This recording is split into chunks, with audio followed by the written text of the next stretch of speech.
வாங்க இன்றைக்கி வந்து கருவாடு மொச்சக்கொட்டை போட்டு குழம்பு வைக்க போகிறேன். அதுக்காக வந்து வெள்ளை மொச்சக்கொட்டை 100 கிராம் அளவுக்கு எடுத்திருக்கேன். அதை அப்படியே போட்டு வறுத்துடலாம். ஃபஸ்ட்டு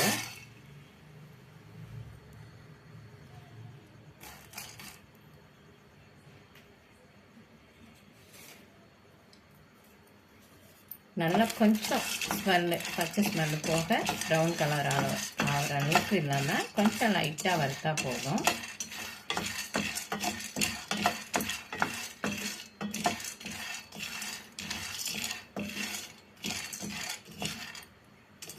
கருவாடு கத்திரிக்காய் மொச்சக்கொட்டை போட்டு குழம்பு வச்சா ரொம்ப டேஸ்டியாக நல்லா இருக்குங்க. அதை தான் இப்போ செய்ய போகிறேன். அப்படியே போட்டோம்னா கொஞ்சம் குழையினது டேஸ்ட்டு கொஞ்சம் கம்மியாக இருக்கும். இந்த மாதிரி வந்து நம்ம மொச்சக்கொட்டியை வந்து வறுத்து ஊற போட்டுட்டோம்னா நல்லா வாசனையாக இருக்குங்க. குழம்பு நல்லா டேஸ்ட்டாக. அதனால் ரொம்ப ப்ரௌன் ஆக வேண்டாம், லைட்டாக கொஞ்சம் பச்சை வாசனை போக வறுக்கிற வாசனை இருந்தால் போதும். அந்த அளவுக்கு வறுத்துக்கிட்டால் போதும். இந்த அளவு வறுத்தா போதும், ரொம்ப வந்து வறுக்க வேண்டாம், கொஞ்சம் லைட்டாக இருந்தாலும் போதும். இப்போ வந்து தண்ணி ஊற்றி விட்டுடுவோம். சூடு அப்படியே தான். நம்ம வந்து காலையில் செய்கிறோம் குழம்பு அப்படின்னா நைட்டே கூட ஊற வச்சிடலாம். இல்லை ஈவினிங் செய்கிறோன்னா காலையில் ஊற வச்சா போதும். 5 ஹவர் நல்லா மொச்சக்கொட்டை ஊறட்டும். நம்ம எப்படி செய்கிறோன்றதை பார்ப்போம். பாருங்க, கருவாடு வந்து இது குழம்புக்குன்னே வர கருவாடுங்க. இது குழம்பு கருவாடு, முதகண்ட கருவாடுன்னு சொல்லுவாங்க. அதை தான் வாங்கியிருக்கேன். இது நல்லா இப்படி இருக்காது, ரொம்ப தலையெல்லாம் வந்து எலும்பு முள்ளோடு இருக்கும். அப்படியே நிறைய இதை எடுத்து வந்து நம்ம க்ளீன் பண்ணணும். இது வந்து 2 நாள் முன்னாடியே நான் க்ளீன் பண்ணிட்டேன். அதனால் உங்களுக்கு வீடியோ போட முடியல. இன்னொரு முறை செய்கிறச்ச நான் இதை எப்படி க்ளீன் பண்ணுறதுன்னு போடுறேன். உங்களுக்கு இன்னொரு வீடியோ போடுறேன். இதோட வந்து இது 200 கிராம் எடுத்திருக்கேன் நான். இதோட வந்து நம்ம எலுமிச்சப்பழம் வந்து தோல் இருக்குது இல்லைங்களா, இதை நம்ம வேஸ்ட்டாக தூக்கி போடுறோம்ல, இது கூட போட்டு நம்ம ஊற வச்சிடலாம். ஊற வச்சிருப்ப இந்த ஸ்மெல் இருந்தால் அது வராதுங்க அது கூட. அதனால் இந்த தோலை நம்ம போய் போட்டு ஊற போட்டுடலாம்.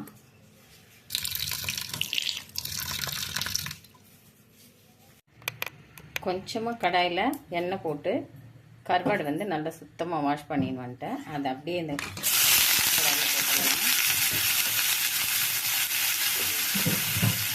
போட்டு கொஞ்ச நேரம் நல்லா சுக்காவாக அப்படியே எதுவுமே உப்பு எதுவுமே போட்டதில்லை, வெறுமெல்லாம் வந்து அப்படியே வதக்கி கொஞ்சம் சூடு பண்ணி எடுத்துக்கலாம்.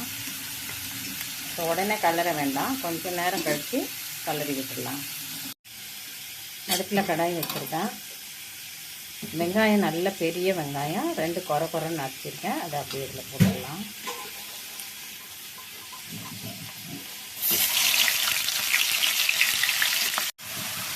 நல்லா இது வந்து வதங்கி ப்ரௌன் ஆகட்டும், அது வரைக்கும் நல்லா வதக்கிடலாம்.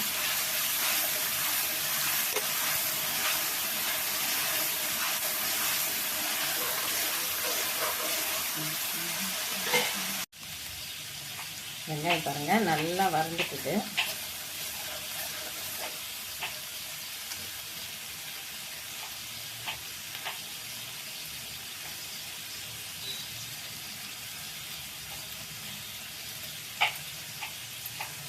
இஞ்சி பூண்டு பேஸ்ட்டு 1.5 ஸ்பூன் போட்டுக்கலாம்.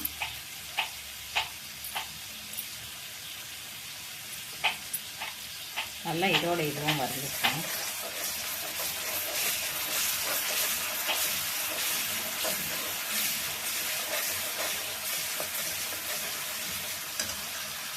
பச்சை வாசனை போக வரணும்.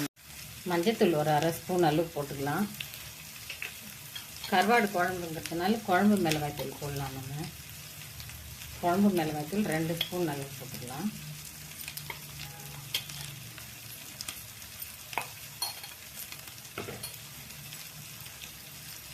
இதை நல்லா அப்படியே மிக்ஸ் பண்ணிடலாம்.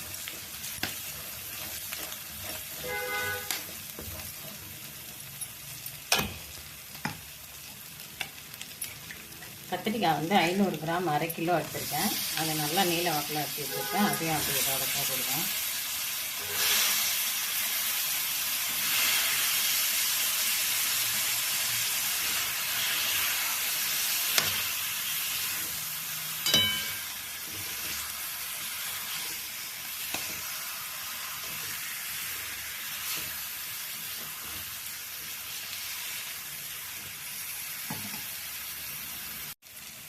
தக்காளி பாருங்கள், 5 தக்காளி, பெரிய தக்காளி நைஸாக அரைச்சிருக்கேன்.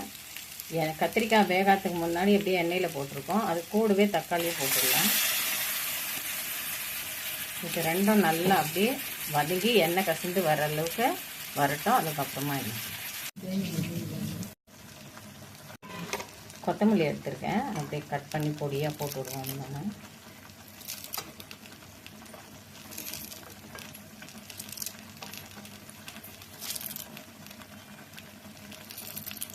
அப்படியே எண்ணெயிலே போட்டால் கட் பண்ணி நல்லா வதங்கும். எண்ணெயிலே வதங்கிறதுக்கு டேஸ்ட் இருக்கும் கொஞ்சம் நல்லா. கொத்தமல்லி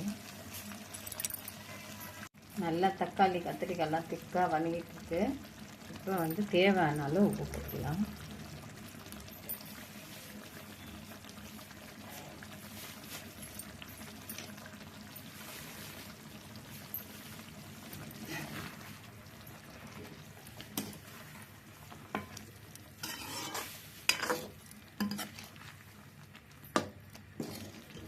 நல்லா வதங்கி இருக்குது கத்திரிக்காய்.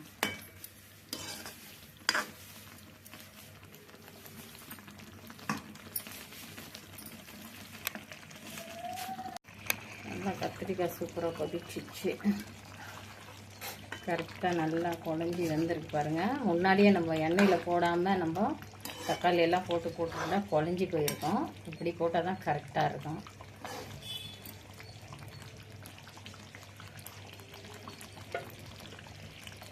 புளி வந்து ஒரு எலுமிச்சப்பழம் அளவு கூட, சின்ன எலுமிச்சப்பழம் அளவு அதை எடுத்து வந்து கரைச்சி வச்சுருக்கேன். அதை அப்படியே கொஞ்சம் லைட்டாக போட்டுக்கலாம், நிறைய வேண்டாம், அப்படியே போட்டுக்கலாம். பாருங்கள், நைட்டு ஊற வச்சேன் இல்லைங்களா, இதை வந்து அப்படியே ஒரு 5 விசில் வச்சுருக்கேன். நல்லா ஊறிட்டதுனால 5 விசில் போதும். இதுக்கு ரொம்ப நைஸான மொச்சக்கொட்டை, அதனால இதை அப்படியே குழம்புல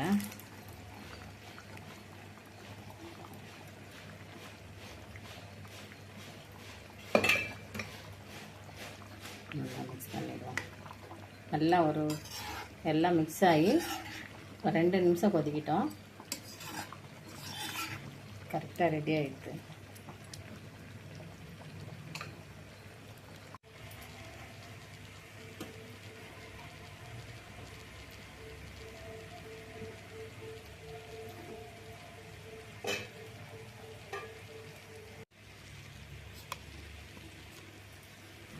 குழம்பு பாருங்கள், கருவாடு, மொச்சக்கொட்டை, கத்திரிக்காய் குழம்பு ரெடி ஆகிடுது. மொச்சக்கொட்டை எல்லாம் போட்டு நல்லா வெந்துடுது பாருங்கள். நல்லா முதல்ல வந்து நம்ம எல்லாம் கருவாடெல்லாம் சுத்தம் பண்ணி வறுத்து வச்சுருக்கோம். கொஞ்சம் எண்ணெய் போட்டு நல்லா இப்போ வந்து மேலே அதை அப்படியே போட்டுடலாம்.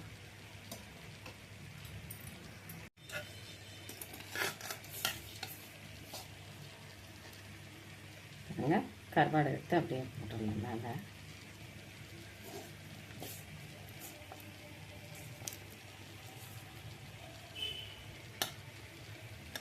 முன்னாடியே போட்டால் ஏற்கனவே நம்ம வறுத்துருக்கோம், அப்படியே குழஞ்சிடும் கருவாடு, அதனால முன்னாடி போடக்கூடாது.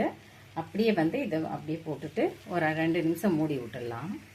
அப்புறமா கடைசியாக நம்ம வந்து யூஸ் பண்ணுறப்ப மிக்ஸ் பண்ணி கொஞ்சம் நேரம் யூஸ் பண்ணலாம். அப்போ கரெக்டாக இருக்கும்.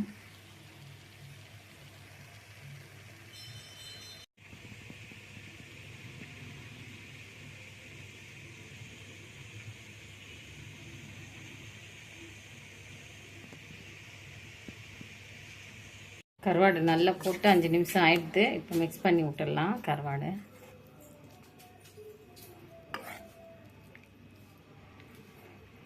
நல்ல சூப்பராக டேஸ்டியான கருவாட்டு குழம்பு ரெடி.